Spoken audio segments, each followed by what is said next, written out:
Come on a hike with us while we discuss 5 signs you're a Grand Canyon beginner. Through our time at the Grand Canyon, we've noticed beginners just can't help but stand out in a crowd. Make sure you stay until the end because a couple can get you killed and the last one can get you kicked out of the park. Let's get started.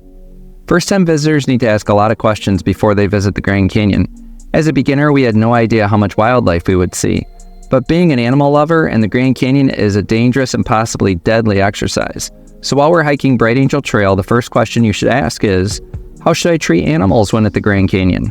You are truly a beginner if you feed or call to the animals in the Grand Canyon. It's hard as an animal lover to leave them alone, but we will see beginners do things they shouldn't with animals, reptiles, and birds. On the Bright Angel Trail down to the 1.5-mile rest house, one morning we encountered a bighorn sheep above us on the trail. Beginners might get closer or call to it, but the best thing to do is continue along the trail and give it distance. But we've also seen a bighorn sheep below hikers on Bright Angel. Many people walked up to that sheep to get their picture. Some actually walked out to the peninsula the sheep was on without knowing it was there. From a distance, we could tell the sheep was getting agitated, but no one was hurt. Keep an eye on your surroundings, both close to you in case of snakes, but also all around to make sure you notice wildlife on and off the trail. The elk and mule deer also frequent the South Rim and need to be left alone. Keep at least 100 feet from wild animals at the Grand Canyon, but the littlest creatures can be the most deadly to travelers. We found squirrels are opportunistic. Many would seek out unattended bags for food, but they will also hover close while you are eating. To give squirrels a snack seems friendly, but we've seen them get aggressive and bite hikers resting on the trail. These mammals carry bubonic plague, rabies, and hantavirus, and can be deadly. Some beginners are more casual and like to relax at the Grand Canyon, but if you don't plan ahead, you could be in trouble. So make sure you ask this question next. How early should I make reservations at the Grand Canyon? A big beginner mistake is not having reservations. We can tell people who are on their first trip to the Grand Canyon when they walk up to a restaurant and expect to get seated. Over 5 million people visit the Grand Canyon every year, and during the busy months, it is really hard to get food. There is a market and a couple of cafes, but if you want a sit-down meal with table service, there are only 3 to 4 restaurants in the Grand Canyon that will serve you. When we went to one of these restaurants, they would seat you with a wait list, but plan on an hour or more. But another would seat you only if there was an available table. They don't take reservations or put you on a wait list. Others take reservations like the famous El Tovar Hotel restaurant, but you have to make those reservations 30 days in advance. So if you wait until the last minute, plan on bringing your own food for meals or expect to wait in line for lunch and dinner. Many people like guided tours and excursions. These also need to be researched and reserved in advance. But even more important is to make lodging reservations way ahead of time. We stayed at Trailer Village, and those reservations can be made over a year in advance. Hotels, campgrounds, and other lodging fill up fast. If you drive in without reservations and expect to get a room, chances are you will sleep in your car. Coming up later, we will talk about the clothing and gear unprepared beginners wear, but a deadly beginner mistake is next. How much water do you need when hiking in the Grand Canyon? Walking anywhere in Grand Canyon National Park without water is a frequent beginner mistake.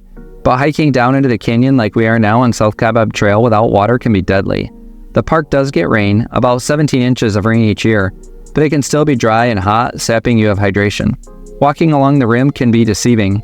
If it is a warm day but there is a cool wind, you may not notice dehydration set in over time. But if you hike down into the canyon without water, you are risking your health and possibly your life. A good rule is to drink a liter of water for every hour hiking or walking in the canyon and on the rim. Plan on carrying a gallon to 3 liters of water and know where the water refill stations are located along your path. Even successful runners and experienced hikers can get dehydrated, and lack of water is one of the top 5 reasons people die in the Grand Canyon. For an example of a great hydration backpack, read our video description while you watch. It surprises us every time a beginner is not wearing good shoes, so make sure you question what kind of footwear is best for the Grand Canyon. Beginners to the Grand Canyon can be identified by their clothes. You can tell a beginner doesn't know how big the Grand Canyon is or how much walking and hiking you need to do to see even a small part of the Grand Canyon. Sandals are a dead giveaway that you are a beginner. Flip-flops are inappropriate. Open-toed shoes like sandals and flip-flops are bad for many reasons. The terrain is rocky and the footing is uneven. You could stumble and injure your feet with inadequate footwear. In the canyon, like on Bright Angel Trail, the slope of the trail can get steep, but rain occurs often in the canyon too. If you have anything other than hiking shoes or boots, you will risk slipping on the trail. Slipping could cause you to fall on rocky terrain and injure yourself, but it could also lead to death if you stumble off the trail down into the canyon. We have more beginner mistakes coming up, but do you like this walk and talk format? We show hikes in the Grand Canyon and videos of many other national parks this way to give you the best views. Subscribe today so when you search your next national park, our videos show up at the top of your search results.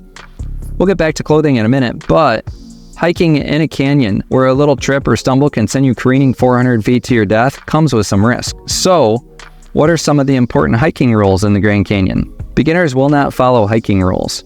Hiking the trails includes following rules and etiquette on the trail.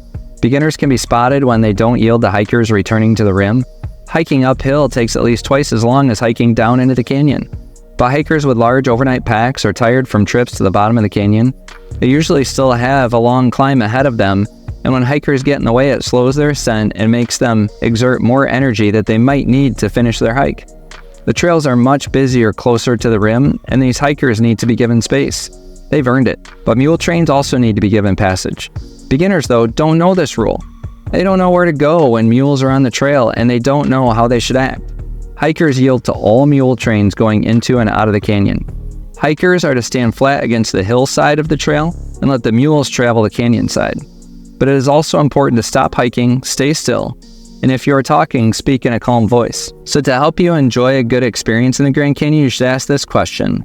But first, every good hiking video needs a dad joke. Why don't secrets work at the Grand Canyon? Because they always echo. Okay, let's get back to the list, and what should I wear when hiking the Grand Canyon? By now, proper footwear is common sense, but did you know your hat could be a giveaway that you are a beginner? Wearing loose hats on the rim is a sure sign you are a beginner. As you step up to the rim of the Grand Canyon, you will often be met with the wind. The wind will take beginners by surprise and your hat will get blown off. All you need to do is look over any of the viewpoints and count the hats down in the canyon on the other side of the rail to know it's a beginner mistake. Types of clothing can also let everyone know you are a beginner. Temperatures in the Grand Canyon vary by a lot. The temperature in the canyon can be 20 degrees or more hotter than the temperature on the rim, but the temperature also increases 30 or more degrees from morning to afternoon. Whether you are in the shade or full sun is also a big consideration. Many days in the Grand Canyon, it may make sense to start in pants and long sleeves, but depending on the weather and your hike, you may be longing for shorts and a performance t-shirt. If you see people overdressed or underdressed for the weather, they're probably beginners.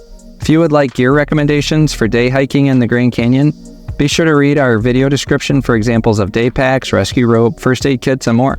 Read it now while you watch. What are some rules that people often break in the Grand Canyon? Beginners also do things that make sense to them, but not many others.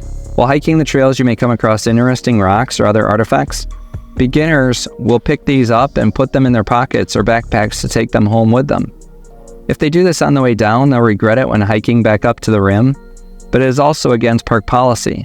But some beginners will also throw rocks, trash, coins, and other items over the edge. This may seem like a lot of fun or sentimental to honor someone, but you could injure people hiking below. There are trails in the Grand Canyon like South Kaibab Trail that starts as a series of switchbacks from the rim. As the trail descends, it stays close to the rim when throwing stuff over the edge. You can hit the hikers below. You could also strike animals, but it's just disturbing the environment, and we should all follow leave no trace principles. We have more to share with you, but continue the conversation in the comments. If you've been to the Grand Canyon before, what beginner mistakes have you made? Or what have you seen others do? Or what tips do you have to help beginners on their first trip? Now, to learn more about the Grand Canyon, watch this video next.